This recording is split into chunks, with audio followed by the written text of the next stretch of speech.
എൻ്റെ എല്ലാ കൂട്ടുകാർക്കും നമസ്കാരം. ഇന്നത്തെ നമ്മുടെ ക്വസ്റ്റ്യൻ പേപ്പർ നോക്കാം. 2024 ക്വസ്റ്റ്യൻ പേപ്പറാണ്. First question നോക്കിയോളൂ. 13/125 ദശാംശ രൂപം എന്ത്? എങ്ങനെയാണ് ദശാംശ രൂപമാക്കുക? 13നെ 125 കൊണ്ട് ഡിവൈഡ് ചെയ്യണം അല്ലേ? 13ൽ 125 പോവോ? ഇല്ല. അപ്പൊ നമുക്ക് പോയിന്റ് ഇടാം, എന്നിട്ട് 0 ചേർക്കാൻ ഇവിടെ. 130ല് എത്ര പ്രാവശ്യം പോവും? ഒരു പ്രാവശ്യം. അപ്പൊ 125. അപ്പൊ ഇവിടെ എന്ത് വരും? 5 വരും. ഇനി ഒരു 0 ചേർക്കുക. അപ്പൊ 50ല് പോവോ 125? ഇല്ല. അപ്പൊ 0 ചേർക്കാം. ഇനി 500 ആയി. അപ്പൊ 500ല് 125 എത്ര പ്രാവശ്യം പോവും? 4 പ്രാവശ്യം. 4 × 125 ആണ് 500. അപ്പൊ 0. അപ്പൊ എന്താണ് ആൻസർ വന്നത്? 0.104 എന്നുള്ളതാണ് ആൻസർ. നെക്സ്റ്റ് ക്വസ്റ്റ്യൻ നോക്കൂ. 5% വാർഷിക നിരക്കിൽ കൂട്ടുപലിശ കണക്കാക്കുന്ന ബാങ്കിൽ സുമേഷ് 10,000 രൂപ നിക്ഷേപിച്ചു. 2 വർഷം കഴിയുമ്പോൾ അയാൾക്ക് എത്ര രൂപ കിട്ടും? നോക്കൂ, കൂട്ടുപലിശ കണക്കാക്കാനുള്ള വാക്യം A = P × 1 + R/100 whole raised to n ആണ്. ഇതിനെക്കാട്ടും എളുപ്പ വഴിയിൽ നമുക്ക് ചെയ്യാൻ പറ്റും. എങ്ങനെയാണ്? നമ്മളുടെ സാധാരണ പലിശ കണക്കാക്കാനുള്ള വാക്യം നമുക്കറിയാം. I = PNR/100 അല്ലേ? അപ്പൊ ആദ്യത്തെ വർഷം നമുക്ക് സാധാരണ പലിശ തന്നെയാണ് കിട്ടുക.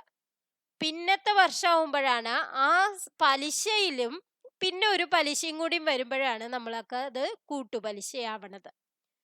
അപ്പൊ നമുക്ക് ആദ്യത്തെ വർഷം നമുക്ക് എത്ര പലിശ കിട്ടിയെന്ന് കണക്കാക്കാൻ എന്താണ്? P എന്ന് പറയുന്നത് 10,000, N എന്ന് പറയുന്നത് കാലം, അതായത് ഒരു വർഷം. ആദ്യത്തെ വർഷമാണ് ഞാൻ കണക്കാക്കണത്.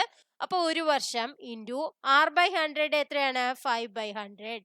അപ്പൊ എത്ര വരും നോക്കൂ? 500 രൂപയാണ് ഒരു കൊല്ലം കിട്ടണത് അല്ലേ? ആദ്യത്തെ ഒരു കൊല്ലത്തെയാണ് ഞാൻ കണക്കാക്കിയത്, ഒരു മാസത്തെയല്ല, ഒരു കൊല്ലത്തെയാണ് നമ്മൾ കണക്കാക്കിയത്. ഇനി രണ്ടാമത്തെ കൊല്ലം എന്ന് പറയുമ്പോൾ ഈ 500ന്റെ പലിശയും കൂടിയും വരും അല്ലെ? രണ്ടാമത്തെ കൊല്ലം 500 രൂപ വീണ്ടും പലിശ വരും. കാരണം ഈ 10,000 രൂപയുടെ പലിശ എന്തായാലും വരും അല്ലെ? അപ്പൊ 500 രൂപ വരും.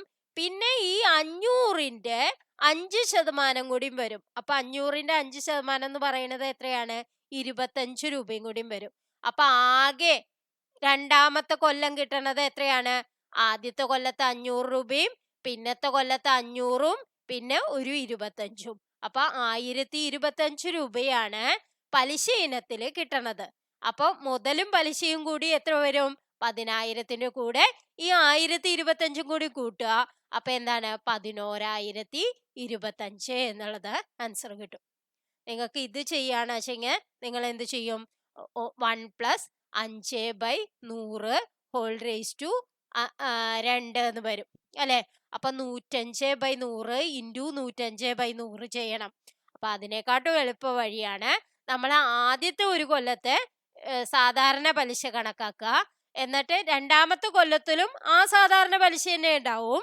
പിന്നെ ആ പലിശയുടെ പലിശയും കൂടി ഉണ്ടാവും. അപ്പോഴാണ് കൂട്ടുപലിശ ആവണത്.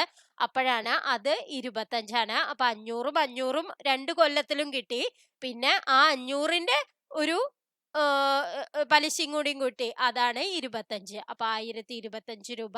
അപ്പൊ 10,000ത്തിന് കൂടെ 1025 കൂടി കൂട്ടിയപ്പോ 11,025 എന്ന് കിട്ടി. മനസ്സിലായി എന്ന് വിചാരിക്കണു. ഏത് സംഖ്യയുടെ 75% 15? ഒരു സംഖ്യ x എന്ന് വിചാരിക്കുക. അതിന്റെ 75% എന്ന് പറഞ്ഞാൽ 75/100. അതാണ് 15. അപ്പൊ x എങ്ങനെയാ കണ്ടുപിടിക്കുക? ഈ 100നെ അങ്ങോട്ട് കൊണ്ടുപോയി എന്താണ്? 15 × 100/75 എന്നായോ? 25 3 ആണ് 75, 25 4 ആണ് 100. 3ല് 15ല് 3 5 പ്രാവശ്യം പോവും. അപ്പൊ 4 20. അപ്പൊ എന്താണ് ആൻസർ? 20 എന്നുള്ളതാണ് ആൻസർ. Next question. ഇതൊന്നുമില്ല, ഭയങ്കര എളുപ്പമുള്ള ക്വസ്റ്റ്യൻസ് ആണ്. പക്ഷെ നമ്മൾ ഒരു ലോജിക്ക് വെച്ച് ചെയ്തില്ല വെച്ചെങ്കിൽ നമ്മുടെ ആൻസർ എത്തിക്കാൻ പറ്റില്ല നിങ്ങൾക്ക്. നെക്സ്റ്റ് ക്വസ്റ്റ്യൻ നോക്കൂ. 2 കോണുകൾ തമ്മിലുള്ള അംശബന്ധം 1:2 ആണ്. ചെറിയ കോൺ 6 ഡിഗ്രി കൂട്ടുകയും വലിയ കോൺ 6 ഡിഗ്രി കുറയ്ക്കുകയും ചെയ്തപ്പോൾ അംശബന്ധം 2:3 ആയി. എന്നാൽ ആദ്യത്തെ കോൺ എത്ര ഡിഗ്രിയാണ്? അതായത് അംശബന്ധം നമുക്ക് തന്നിട്ടുണ്ട് 1:2. അപ്പൊ ഞാൻ ഇതിനെ എക്സ് എന്നും 2x എന്നും വിചാരിച്ചു. രണ്ട് കോണുകള് എക്സും എന്നും 2x എന്നും വിചാരിച്ചു. ഇനി ഈ എക്സിന്റെ കൂടെ എക്സ് നിന്ന് 6 ഡിഗ്രി മൈനസ് ചെയ്തു, എക്സ് മൈനസ് 6 ആയി. 2x അല്ല 6 കൂട്ടുകയാണ് ചെയ്തത്. ചെറിയ കോൺ എന്ന് പറയുന്നതല്ലേ ഇത് എക്സ്. അപ്പൊ x+6 കിട്ടി. ഇനി വലിയ കോണിന്ന് എന്ത് ചെയ്തു? 6 ഡിഗ്രി മൈനസ് ചെയ്തു. അപ്പൊ എന്തായി? ഈ അംശബന്ധം 2:3 ആയി എന്ന് പറഞ്ഞിട്ടുണ്ട്. അപ്പൊ നമുക്ക് എന്ത് എഴുതാം? x+6 divided by 2x minus 6 എന്ന് പറയുന്നത് ഈക്വൽ ടു 2/3 എന്ന് എഴുതാം. ഇത് എക്സ് നമുക്ക് കണ്ടുപിടിക്കാൻ പറ്റില്ലേ? ഇത് ക്രോസ് മൾട്ടിപ്ലൈ ചെയ്ത് എന്താണ്? 3 ഇൻറ്റു x+6 എന്ന് പറയുന്നത് 2 ഇൻറ്റു 2x മൈനസ് 6 ആയി. അപ്പൊ 3 ഇൻറ്റു എക്സ് 3x വരും, പ്ലസ് 3 ഇൻറ്റു 6 എത്ര വരും? 18 എന്ന് വരും, equal to 2 into 2x 4x minus 2 into 6 12. അപ്പൊ ഈ എക്സ് ഇവിടേക്ക് കൊണ്ടുവന്നാലോ -3x ആവും. 4x മൈനസ് 3x എത്രയാണ്? എക്സ് എന്ന് വരും. ഈ 12നെ ഇങ്ങോട്ട് കൊണ്ടുവരിക, അപ്പൊ +12 ആവും. 18 + 12 എത്രയാണ് വരിക? 30.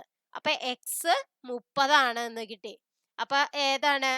ചെറിയ കോണല്ലേ ചോദിച്ചേക്കണേ. എന്നാൽ ആദ്യത്തെ കോണ് എത്ര ഡിഗ്രി? ആദ്യത്തെ കോണ് എന്താണ് എടുത്തത്? എക്സ് എന്നാണ് എടുത്തത്. അപ്പൊ 30 എന്നുള്ളതാണ് ആൻസർ വരിക. നെക്സ്റ്റ് ക്വസ്റ്റ്യൻ നോക്കാം. ഒരു സംഖ്യയുടെ 5 മടങ്ങ് ആ സംഖ്യയേക്കാൾ 4 കൂടുതലായ മറ്റൊരു സംഖ്യയുടെ 3 മടങ്ങിന് തുല്യമാണെങ്കിൽ സംഖ്യ ഏത്? ഒരു സംഖ്യ എക്സ് എന്ന് വിചാരിച്ചോളൂ. അതിന്റെ 5 മടങ്ങ് എന്ന് പറഞ്ഞാൽ 5x ആയി അല്ലെ? അതെന്ന് പറയണത് ആ സംഖ്യ എക്സ് ആണ്, അതിനേക്കാൾ 4 കൂടുതൽ, അപ്പൊ x+4. ആ സംഖ്യയുടെ 3 മടങ്ങിന് തുല്യം, അപ്പൊ 3 ഇൻറ്റു x+4. 5x എന്ന് പറയുന്നത് 3 ഇൻറ്റു x+4. അപ്പൊ 5x മൈനസ് 3x എന്താണ് വരിക? 3 ഇൻറ്റു 4 12 വരും അല്ലെ? അപ്പൊ ഏതാണ്? 2x എന്ന് പറയുന്നത് 12 ആണ്. അപ്പൊ x എന്ത് വരും? 12/2. അത് എത്രയാണ്? 6. അപ്പൊ എ എന്നുള്ളതാണ് ആൻസർ. നെക്സ്റ്റ് ക്വസ്റ്റ്യൻ നോക്കാം. സമഭുജ സാമാന്തരികത്തിന്റെ പരപ്പളവ് എന്ന് പറഞ്ഞാൽ എന്താണ്? വിസ്തീർണത്തിനെയാണ് പരപ്പളവ് എന്ന് പറയാ. അപ്പൊ വിസ്തീർണം കാണാനുള്ള വാക്യം സമഭുജ സാമാന്തരികമാകുമ്പോ അര d1 d2 ആണ്. d1 d2 എന്ന് പറഞ്ഞാൽ എന്താണ്? വികർണങ്ങളാണ്. അപ്പൊ ഈ വികർണങ്ങളുടെ ഗുണനഫലത്തിന്റെ പകുതി എന്നുള്ളതാണ് സമഭുജ സാമാന്തരികത്തിന്റെ പരപ്പളവ്. നെക്സ്റ്റ് ക്വസ്റ്റ്യൻ നോക്കാം. ഒരു സമാന്തര ശ്രേണിയുടെ ബീജഗണിത രൂപം ഏത്? എന്താണ്? an+b. അതായത്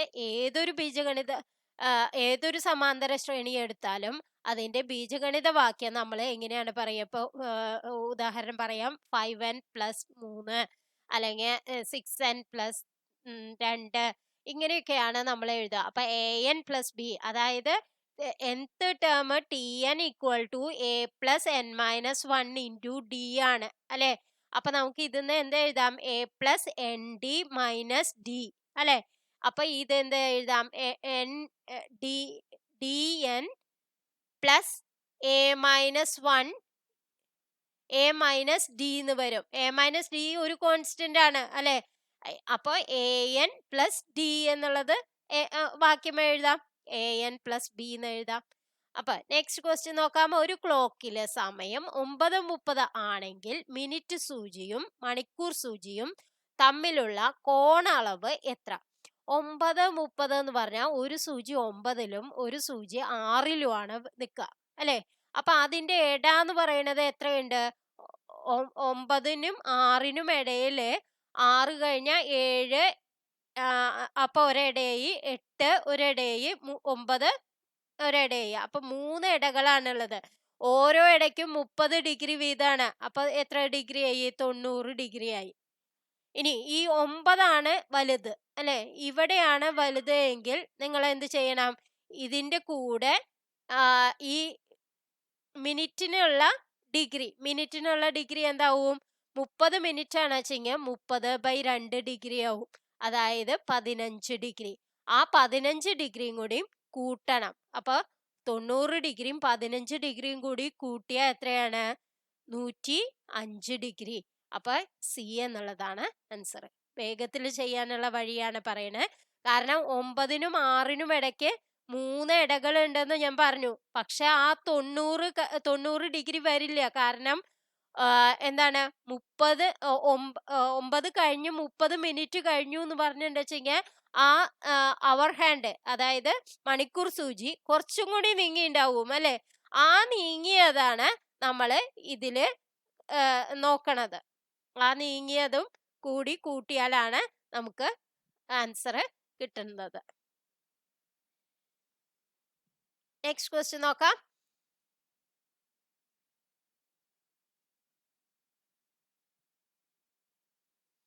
%25 കിഴിവിൽ രാഹുൽ ഒരു സ്വെറ്റർ വാങ്ങി. 200 രൂപ കിഴിവ് കിട്ടി. എന്നാൽ ഡിസ്കൗണ്ടിന് മുമ്പ് സ്വെറ്ററിന്റെ വില എന്തായിരുന്നു? അതായത് 25% കിഴിവാണ് എങ്കിൽ ഒരു സാധനത്തിന്റെ ഡിസ്കൗണ്ടിന് മുന്നേ ഉള്ള വില എക്സ് എന്ന് വിചാരിക്കുക. അതിന് 25% കിഴിവ് കിട്ടി. അപ്പൊ ആ കിഴിവ് കിട്ടിയത് 200 രൂപയാണ്. അപ്പൊ എക്സിന്റെ, അതായത് ഡിസ്കൗണ്ട് ഇല്ലാത്ത വിലയുടെ 25% എന്ന് പറയണത് ആവണം ഈ 200 രൂപ അല്ലെ? അപ്പൊ എക്സ് എങ്ങനെയാ കണ്ടുപിടിക്കുക? 200 × 100/25. 100/25 4ആണ്. അപ്പൊ 24 8 800. അപ്പൊ ഏതാണ് ആൻസർ? എ എന്നുള്ളതാണ് ആൻസർ. നെക്സ്റ്റ് ക്വസ്റ്റ്യൻ നോക്കാം. 15 തൊഴിലാളികൾക്ക് 48 മണിക്കൂറിൽ ഒരു മതിൽ പണിയാൻ കഴിയുമെങ്കിൽ 30 മണിക്കൂറിനുള്ളിൽ അതേ ജോലി ചെയ്യാൻ എത്ര തൊഴിലാളികൾ വേണം? അപ്പൊ ആകെ ജോലി എത്രയാണ്? 15 തൊഴിലാളികള് 48 മണിക്കൂർ ചെയ്യുന്ന ജോലിയാണ് ആകെ ജോലി അല്ലെ? 15 × 48 ആണ്. അത് എത്ര മണിക്കൂർ കൊണ്ട് ചെയ്യുന്ന പറഞ്ഞത്? 30 മണിക്കൂറിനുള്ളിൽ ചെയ്യണം വെച്ചെങ്കിൽ എത്ര ആളുകൾ വേണ്ടി വരും? അതായത് /30. അപ്പോഴാണ് ആളുകളെ കിട്ടുക. അപ്പൊ എന്താണ്? 15 2 30. അപ്പൊ ഇവിടെ 48-ല് 2 24 പ്രാവശ്യമാണ്. അപ്പൊ ബി എന്നുള്ളതാണ് ആൻസർ. അപ്പൊ ഇന്നത്തെ വീഡിയോ നിങ്ങൾക്ക് എല്ലാവർക്കും മനസ്സിലായി എന്നും, കൂടുതൽ ക്വസ്റ്റ്യൻസ് നിങ്ങൾക്ക് എല്ലാവർക്കും വേണമെങ്കിൽ നിങ്ങൾ കമന്റ് ചെയ്യാൻ മറക്കരുത്. നിങ്ങളുടെ ഓരോ കമന്റും കാണുമ്പോഴാണ് കൂടുതൽ ക്വസ്റ്റ്യൻസ് നിങ്ങളുടെ മുന്നിൽ എത്തിക്കാൻ എനിക്ക്